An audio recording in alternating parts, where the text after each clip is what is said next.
ಅವರೇ, ಈ ಭಾಗದಲ್ಲಿ ನೀವು ಆಯ್ಕೆಯಾಗಿದ್ರಿ. ಜನಾದೇಶವನ್ನ ನಾನು ಪ್ರಶ್ನೆ ಮಾಡ್ಲಿಕ್ಕೆ ಹೋಗಲ್ಲ, ಅದು ಜನರ ತೀರ್ಮಾನ. ಆದ್ರೆ ನೀವು 6 ವರ್ಷ ಅಧಿಕಾರ ಮಾಡಿದ್ರಿ, ನೀವು ರೈತ ಮಗ ಅಂತ ಹೇಳ್ಕೊಳ್ತೀರಿ. ಪ್ಯಾಂಟ್ ಬಿಟ್ಟು ಈಗ ಪಂಚಿಯನ್ನ ಹಾಕೊಂಡಿದ್ದೀರಿ. ಆದ್ರೆ ಎಲ್ಲರೂ ರೈತರಾಗೋಕೆ ಸಾಧ್ಯವಿಲ್ಲ ಅಂತ ಡಿ.ಕೆ. ಶಿವಕುಮಾರ್ ಅವರು ಗುಡುಗಿದ್ದಾರೆ. ಹುಟ್ಟಿದ ಕರುಗಳೆಲ್ಲ ಬಸವ ಆಗಲು ಸಾಧ್ಯವಿಲ್ಲ. ಅಜ್ಜೇನ ಪ್ರಮಾಣ ವಿಚಾರಕ್ಕೆ ಸಂಬಂಧಪಟ್ಟ ಹಾಗೆ ಎಚ್.ಡಿ. ಕುಮಾರಸ್ವಾಮಿ ಅವರು ಮಾತನಾಡಿದ್ರು. ಇದೇ ವಿಷಯವಾಗಿ ಕೌಂಟರ್ ಕೊಟ್ಟಿದ್ದಾರೆ ಡಿ.ಕೆ. ಶಿವಕುಮಾರ್. ಎಲ್ಲಾನು ಎದುರಿಸಂಗೆ ಆ ಬಿಜೆಪಿಯನ್ನು ಎದುರಿಸಕ್ ಹೋದೆ ನೀನು. ಆ ಜಿ.ಟಿ. ದೇವೇಗೌಡ ಕೆಲವು ಸ್ಟೇಟ್ಮೆಂಟ್, ಮಗನ ಕೆಲವು ಸ್ಟೇಟ್ಮೆಂಟ್, ನೀನು ಸ್ಟೇಟ್ಮೆಂಟ್. ಯಾಕೆ ಬರಲ್ಲ ಅಂತ ಹೇಳಿದಲ್ಲ, ಯಾಕೆ ನಡೀತಾ ಇದೆಯೇ? ನಿನ್ನ ಅಧಿಕಾರಕ್ಕೋಸ್ಕರ ನಿನ್ನ ಪಕ್ಷವನ್ನೇ ಮುಳುಗಿ ಈ ಪಾಪದ ಕೊಡಗಿನಲ್ಲಿ ನೀವಿಬ್ರು ಸೇರಿ ಪಾಪದ ವಿಮೋಚನೆ ಮಾಡ್ಲಿಕ್ಕೆ ಇವತ್ತು ನಡೀತಾ ಇದ್ದೀರಿ. ನೀನು ಎಲ್ಲಾನು ಎದುರಿಸಂಗೆ ಆ ಬಿಜೆಪಿಯನ್ನು ಎದುರಿಸಕ್ ಹೋದೆ ನೀನು. ಆ ಜಿ.ಟಿ. ದೇವೇಗೌಡ ಕೆಲವು ಸ್ಟೇಟ್ಮೆಂಟ್, ಮಗನ ಕೆಲವು ಸ್ಟೇಟ್ಮೆಂಟ್, ನೀನು ಸ್ಟೇಟ್ಮೆಂಟ್. ಯಾಕೆ ಬರಲ್ಲ ಅಂತ ಹೇಳಿದಲ್ಲ, ಯಾಕೆ ನಡೀತಾ ಇದೆಯೇ? ನಿನ್ನ ಅಧಿಕಾರಕ್ಕೋಸ್ಕರ ನಿನ್ನ ಪಕ್ಷವನ್ನೇ ಮುಳುಗಿ ಈ ಪಾಪದ ಕೊಡಗಿನಲ್ಲಿ ನೀವಿಬ್ರು ಸೇರಿ ಪಾಪದ ವಿಮೋಚನೆ ಮಾಡ್ಲಿಕ್ಕೆ ಇವತ್ತು ನಡೀತಾ ಇದ್ದೀರಿ.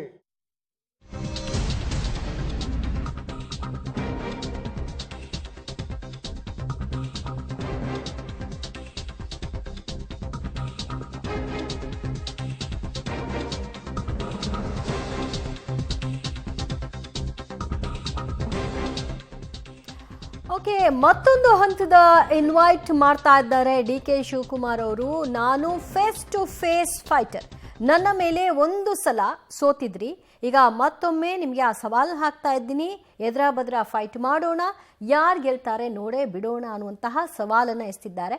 ಸೊ ಅಂದರೆ ಎಲ್ಲಿ ಕಂಟೆಸ್ಟ್ ಮಾಡೋ ವಿಚಾರವಾಗಿ ಮಾತನಾಡ್ತಾ ಇದ್ದಾರೆ. ಈ ಪ್ರಶ್ನೆಯನ್ನ ಈ ಸಂದರ್ಭದಲ್ಲಿ ಯಾಕೆ ಎತ್ತುತ್ತಾ ಇದ್ದಾರೆ ಡಿ.ಕೆ. ಶಿವಕುಮಾರ್ ಅನ್ನೋ ಪ್ರಶ್ನೆ ಮನೆ ಮಾಡಿದೆ. ನಾನೇನಾದ್ರು ಮಾತಿನಲ್ಲಿ ಸುಳ್ಳು ಹೇಳಿದೆ, ಉತ್ತರ ಹೇಳಿ. ಎಷ್ಟು ಜನಕ್ಕೆ ಸೈಟ್ ಕೊಡಿಸಿದ್ದೀನಿ, ಎಷ್ಟು ಜನಕ್ಕೆ ಮನೆ ಕೊಡಿಸಿದ್ದೀನಿ, ಎಷ್ಟು ಕಾರ್ಯಕರ್ತರ ಅಧಿಕಾರ ಕೊಟ್ಟಿದ್ದೀನಿ, ಬಗರ್ಕಲ್ ಸಾಗೋಳಿ ಎಷ್ಟು ಮನೆ ಕೊಟ್ಟಿದ್ದೀನಿ, ಜಮೀನು ಕೊಟ್ಟಿದ್ದೀನಿ, ಎಷ್ಟು ಜಮೀನು ಅಕ್ವಿಷನ್ ಮಾಡಿದ್ದೀನಿ, ಎಷ್ಟು ಜನಕ್ಕೆ ಸೈಟ್ ಹಂಚಿದ್ದೀನಿ, ಅವೆಲ್ಲ ಹೇಳ್ಬೇಕಲ್ಲ. ಏನು ಜನಕ್ಕೆ ಏನೇನು ಮಾಡಿದ್ದೀನಿ ಅಂತ, ಇಲ್ಲ ಎಷ್ಟು ಹಣ ತೆಗೆದುಕೊಂಡ್ಬಂದಿದ್ದೀನಿ, ಅದೆಲ್ಲ ಹೇಳಿ ಬಿಡುಗಡೆ ಮಾಡಬೇಕು. ಈ ಮತದಾರರಿಗೆ ಹೇಳಬೇಕು, ಸುಮ್ಮನೆ ಅಧಿಕಾರ ಉಪಯೋಗಿಸ್ಕೊಳ್ಳೋದಲ್ಲ, ಅವ್ರ ಋಣನೂ ತೀರಿಸ್ಬೇಕಲ್ಲ. ರೈತನ ಮಕ್ಕಳು, ರೈತರಿಗೆ ಭೂಮಿ ಎಷ್ಟು ಕೊಡಿಸಿದ್ದೀರಿ, ಅವೆಲ್ಲ ಹೇಳ್ಬೇಕಲ್ಲ. ಅವೆಲ್ಲ ಕಾಯ್ಕೊಂಡಿದ್ದೀವಿ ನಾವು, ಹೇಳಲಿ ಅವರು. ಅದಕ್ಕೆಲ್ಲ ಒಳ್ಳೆ ವೇದಿಕೆಗಳಾಗಬೇಕು. ಸುಮ್ಮನೆ ಅದೆಲ್ಲ ಎಲ್ಲ ಹೋಗಿ ಭಾಷಣ ಮಾಡ್ಬಿಟ್ಟಲ್ಲ, ಅದಕ್ಕೆ ನಾನು ಕರೀತಾ ಇರೋದು. ದಾಖಲೆಗಳು ಉಳಿಬೇಕು, ದಾಖಲೆಯಲ್ಲಿ ಅವೆಲ್ಲ ಇರಬೇಕು. ಮುಂದಿನ ಪೀಳಿಗೆ ನಮ್ಮನ್ನು ನೋಡಬೇಕು. ಇಲ್ಲ ಅವು ಯಾವ್ದಾದ್ರು ಪಬ್ಲಿಕ್ ಡಿಬೇಟ್ಗೆ ಬರಬೇಕು, ಪಬ್ಲಿಕ್ ಡಿಬೇಟನ್ನು ಯಾವ್ದಾದ್ರು ನಿಮ್ಮ ಟಿವಿಗಳು ಡಿಬೇಟ್ ಬರಬೇಕು, ನಾವಿಬ್ಬರೇ ಕೂತ್ಕೋಬೇಕು. ಇಲ್ಲ ಅಂದ್ರೆ ಅಸೆಂಬ್ಲಿಲಿ ಆಗಬೇಕು. ಅಸೆಂಬ್ಲಿಲಿ ಅವ್ರ ಸೋದರ ಇದ್ದಾರೆ, ನಾನು ಕರೆದೆ, 2 ಸತಿ ಕರೆದೆ, ಬರಲಿಲ್ಲ. ನಾನು ರೆಡಿಯಾಗಿದ್ದೀನಿ, ಅವ್ರ ಸೋದರ ಇದ್ದಾರೆ, ಕೊಟ್ಬಿಟ್ಟು ಕಳಿಸ್ರಿ, ಐ ಆಮ್ ರೆಡಿ. ಹೌದ್ರಿ, ನಾವು ಫಸ್ಟ್ ಅವ್ರ ಉತ್ತರ, ಅದಕ್ಕೆ ನಾವು ಇದನ್ನು ಮಾಡ್ತಾ ಇರೋದು, ಆಂದೋಲನ ಮಾಡ್ತಾ ಇರೋದು. ಅವರ ಪಾಪದ ಕೊಡ ಯಾವ ರೀತಿ ತುಂಬಿ ತುಳುಕಿ ಜನ ಓಡಿಸಿದ್ದಾರೆ, ಅದಕ್ಕೆ ನೀವು ಉತ್ತರ ಕೊಡಪ್ಪ ಅಂತ ಅವ್ರು ಕೇಳ್ತಾ ಇದ್ದೀವಿ. ನೋಡಿ, ನಾನೇನಾದ್ರು ಮಾತಿನಲ್ಲಿ ಸುಳ್ಳು ಹೇಳಿದೆ, ಉತ್ತರ ಹೇಳಿ. ಎಷ್ಟು ಜನಕ್ಕೆ ಸೈಟ್ ಕೊಡಿಸಿದ್ದೀನಿ, ಎಷ್ಟು ಜನಕ್ಕೆ ಮನೆ ಕೊಡಿಸಿದ್ದೀನಿ, ಎಷ್ಟು ಕಾರ್ಯಕರ್ತರ ಅಧಿಕಾರ ಕೊಟ್ಟಿದ್ದೀನಿ, ಬಗರ್ಕಲ್ ಸಾಗೋಳಿ ಎಷ್ಟು ಮನೆ ಕೊಟ್ಟಿದ್ದೀನಿ, ಜಮೀನು ಕೊಟ್ಟಿದ್ದೀನಿ, ಎಷ್ಟು ಜಮೀನು ಅಕ್ವಿಷನ್ ಮಾಡಿದ್ದೀನಿ, ಎಷ್ಟು ಜನಕ್ಕೆ ಸೈಟ್ ಹಂಚಿದ್ದೀನಿ, ಅವೆಲ್ಲ ಹೇಳ್ಬೇಕಲ್ಲ.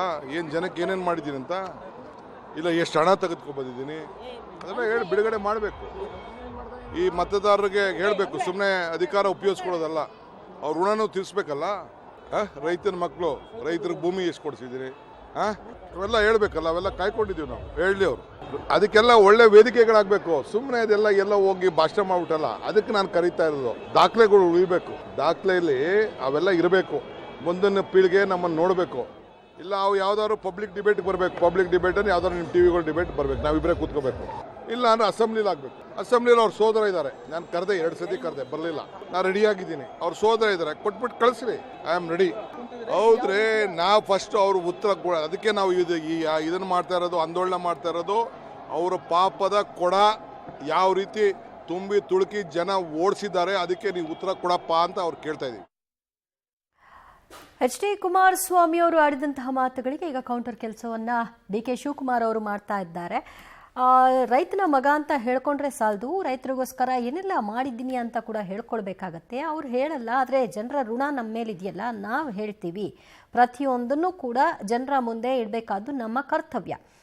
ಎಷ್ಟು ಜನರಿಗೆ ಸೈಟ್ ಹಂಚಿದ್ದಾರೆ, ಎಷ್ಟು ಜನರಿಗೆ ಜಮೀನು ಹಂಚಿದ್ದಾರೆ, ಎಷ್ಟು ಜನರಿಗೆ ಮನೆ ಹಂಚಿಕೆಯಾಗಿದೆ, ಎಷ್ಟು ಹಣವನ್ನು ಜನರಿಗಾಗಿ ವಿನಿಯೋಗ ಮಾಡಲಾಗಿದೆ, ಇದೆಲ್ಲದರ ಒಂದು ಹೊರಕ್ಕೆ ಹಾಕುವಂತಹ ಕೆಲಸವನ್ನು ಮುಂದಿನ ದಿನದಲ್ಲಿ ಮಾಡ್ತೀವಿ. ಬಹಿರಂಗ ಚರ್ಚೆಗೆ ಬನ್ನಿ ಅಂತ ಹೇಳ್ತೀನಿ. ಹಾದಿಬೀದಿ ಭಾಷಣದಲ್ಲಿ ಮಾತಾಡೋದಲ್ಲ, ಎಲ್ಲಾದರೂ ಒಂದು ಕಡೆಯಲ್ಲಿ ವೇದಿಕೆ ಸಿದ್ಧವಾಗಲಿ, ಮುಖಾಮುಖಿ ಮಾತನಾಡೋಣ ಅಂತ ಹೇಳಿದ್ದಾರೆ.